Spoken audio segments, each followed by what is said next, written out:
Chapter 54.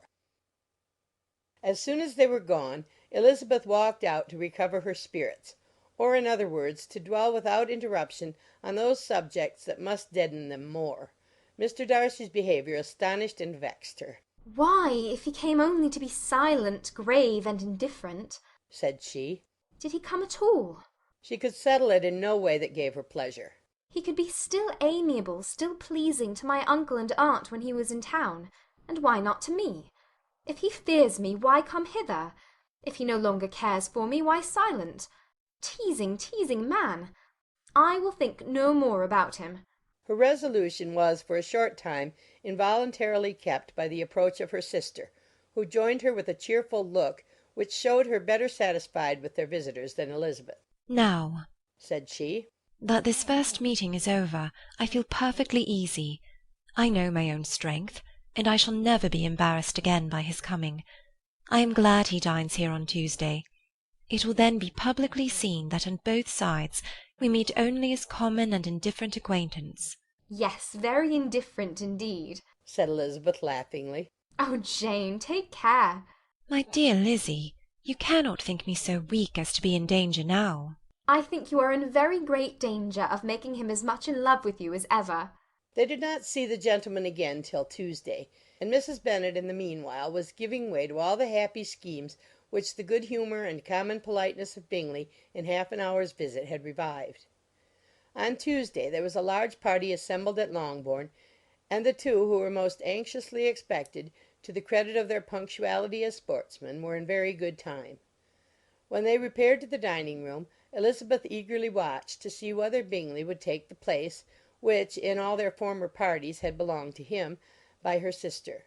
Her prudent mother, occupied by the same ideas, forbore to invite him to sit by herself. On entering the room he seemed to hesitate, but Jane happened to look round and happened to smile. It was decided. He placed himself by her. Elizabeth, with a triumphant sensation, looked towards his friend.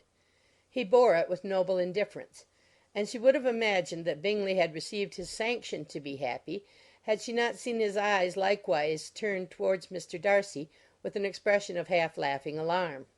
His behaviour to her sister was such, during dinner-time, as showed an admiration of her, which, though more guarded than formerly, persuaded Elizabeth that if left wholly to himself, Jane's happiness and his own would be speedily secured. Though she dared not depend upon the consequence, she yet received pleasure from observing his behaviour. It gave her all the animation that her spirits could boast, for she was in no cheerful humour. Mr. Darcy was almost as far from her as the table could divide them. He was on one side of her mother. She knew how little such a situation would give pleasure to either, or make either appear to advantage. She was not near enough to hear any of their discourse, but she could see how seldom they spoke to each other, and how formal and cold was their manner whenever they did. Her mother's ungraciousness made the sense of what they owed him more painful to Elizabeth's mind, and she would at times have given anything to be privileged to tell him that his kindness was neither unknown nor unfelt by the whole of the family. She was in hopes that the evening would afford some opportunity of bringing them together, that the whole of the visit would not pass away without enabling them to enter into something more of conversation than the mere ceremonious salutation attending his entrance. Anxious and uneasy, the period which passed in the drawing-room before the gentlemen came was wearisome and dull to a degree that almost made her uncivil. She looked forward to their entrance as the point on which all her chance of pleasure for the evening must depend. "If he does not come to me then," said she, "I shall give him up for ever." The gentleman came, and she thought he looked as if he would have answered her hopes. But alas! The ladies had crowded round the table where Miss Bennet was making tea, and Elizabeth pouring out the coffee, in so close a confederacy that there was not a single vacancy near her which would admit of a chair; and on the gentleman's approaching, one of the girls moved closer to her than ever, and said, in a whisper, "The men shan't come and part us. I am determined. We want none of them, do we?" Darcy had walked away to another part of the room. She followed him with her eyes, envied every one to whom he spoke, had scarcely patience enough to help anybody to coffee, and then was enraged against herself for being so silly. A man who has once been refused! How could I ever be foolish enough to expect a renewal of his love? Is there one among the sex who would not protest against such a weakness as a second proposal to the same woman? There is no indignity so abhorrent to their feelings. She was a little revived, however, by his bringing back his coffee-cup himself, and she seized the opportunity of saying, "Is your sister at Pemberley still?" Yes, she will remain there till Christmas. "And quite alone? Have all her friends left her?" Mrs. Annesley is with her. The others have been gone on to Scarborough these 3 weeks. She could think of nothing more to say, but if he wished to converse with her he might have better success. He stood by her, however, for some minutes in silence, and at last, on the young lady's whispering to Elizabeth again, he walked away.